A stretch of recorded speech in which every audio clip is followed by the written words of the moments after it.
অন্নপূর্ণা যোজনার কাজ করতে চান না বিএলওরা, কাজ থেকে অব্যাহতি চেয়ে স্মারকলিপি জমা। বাগদার বিডিওকে এসআইআর এ কাজ করতে গিয়ে হেনস্থার শিকার হয়েছেন বিএলওরা। অন্নপূর্ণা যোজনার কাজ করতে গিয়ে ফের হেনস্থায় পড়তে চান না তারা।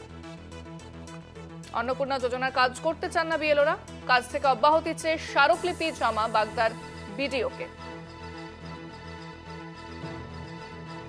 ফোনে রয়েছেন প্রতিনিধি শান্তনু ঠিকাদার। শান্তনু, কি ঘটেছিল এবং কি অভিযোগ করছেন বিএলওরা? বিএলওরা যেমনটা বাগদা থানায় এক স্মারকলিপি জমা দিয়ে জানিয়েছেন যে তারা অন্নপূর্ণা যোজনায় বিএলওদের যে কাজ করার কথা বলা হচ্ছে সেই কাজ তারা করতে চান না। তারা এই প্রসঙ্গে জানিয়েছেন যে বিগত দিনে দেখা গেছে যখন তারা এসআইআর এ কাজ করেছেন সেক্ষেত্রে বিএলওদের উপর নানা রকম দোষ চাপানো হয়েছে, তাদেরকে এই গ্রামে গঞ্জে বিভিন্ন রকম ক্ষোভের মুখে পড়তে হয়েছে। এর পাশাপাশি তাদেরকে বিভিন্ন জায়গায় আক্রমণের শিকারও হতে হয়েছে। তাই তারা চাইছেন যে এই যে অন্নপূর্ণা যোজনা সেই যোজনা তারা কাজ করতে চান না।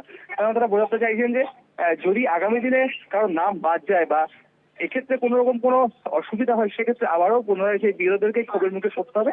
তাই তারা এই কাজ তারা করতে চাইছেন না। ধন্যবাদ শান্তনু, কথা বললাম প্রতিনিধি শান্তনু ঠিকাদারের সঙ্গে।